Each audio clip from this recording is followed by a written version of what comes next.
یہ معاشرے میں ایک بری راہ کو، برے طریقے کو رواج دینا ہے، اور یہ اتنا بڑا جرم ہے جس سے منڈی خراب ہوتی ہے، مارکیٹ خراب ہوتی ہے ٹوٹلی. مثلا آپ کہیں کہ کیسے؟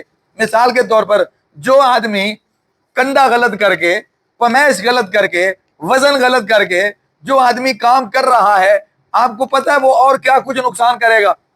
نمبر ایک، وہ مارکیٹ خراب کرے گا، وہ دوسروں سے 5-10 روپے نیچے دے سکتا ہے. کیوں؟ اس لیے کہ اس کو زیادہ بچ رہے ہیں، وہ تو چوری کر رہا ہے. لیکن جس بیچارے نے انصاف کے ساتھ تولنا ہے، وہ بمشکل 5-10 روپے کما رہا ہے، تو یہ اس سے ڈاؤن رکھ کے کیوں بیچ رہا ہے؟ کیونکہ یہ چوری کر رہا ہے.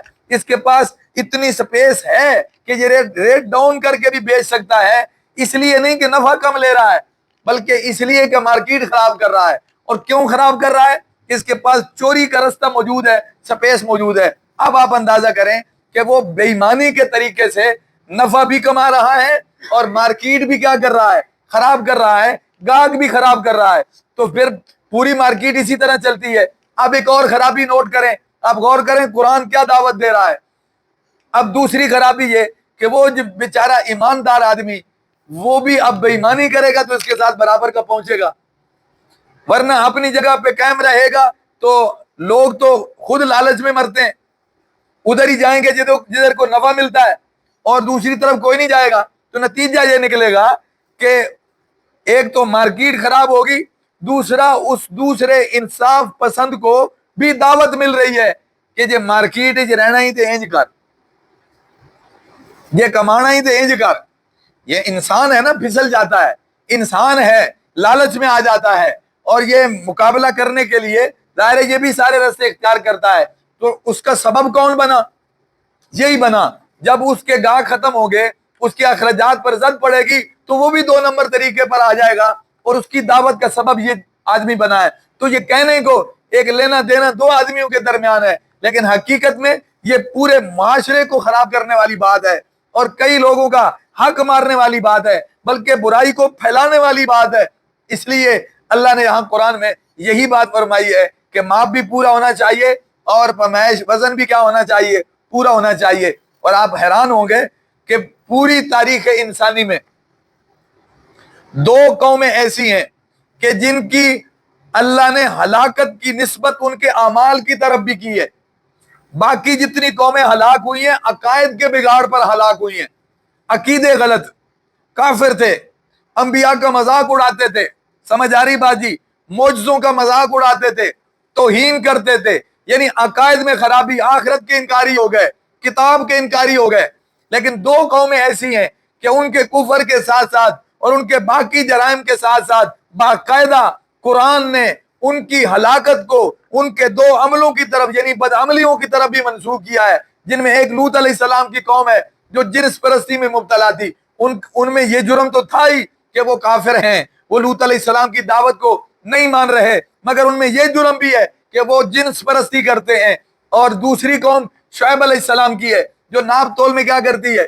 کمی کرتی ہے. اور اللہ نے ان کی ہلاکت کی ایک وجہ یہ بھی بتائی ہے کہ چونکہ ویل للمطففین الذین اذا اکتالوا علی الناس یستوفون واذا کالوہم او وزنوہم یخسرون، یعنی ان کی ہلاکت کا سبب کیا ہے کہ لینے کا پیمانہ اور ہے اور دینے کا پیمانہ اور ہے. لیتے ہوئے کہتے ہیں پورا دو، اور دیتے ہوئے چور پیمانے سے دیتے ہیں. تو اس لیے یہاں بھی یہی معاملہ ہے کہ اللہ قرآن میں اس امت کو بھی یہی تعلیم دے رہا ہے کہ بھائی اگر ماپ کر دینا ہے تو پورا دو، اگر تول کر دینا ہے تو پورا دو.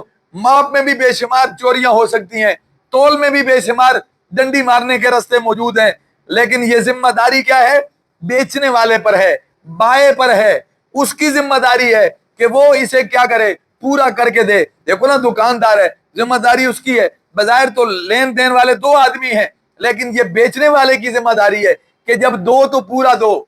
سمجھ آ رہی بات؟ یہ اس کے پاس ترازو ہے، لہذا اس کی ذمہ داری ہے کہ یہ پیمائش پوری کر کے دے، یہ وزن پورا کر کے دے. سمجھ آ رہی بات جی؟ تو اس لیے آج معاشرے میں بگاڑ دیکھیں، اکثریت انہی جرائم کا شکار ہے. میں تو اکثر روتا رہتا ہوں کہ ہم لوگوں نے تو جرائم کو باقاعدہ کاروبار کا حصہ سمجھ کر، وہ 2 نمبری کو کاروبار کا، مارکیٹ کا، یا اس کا حصہ سمجھ کر، یا کاروبار کی مجبوری سمجھ کر ہم نے اس کو قبول کر لیا ہے.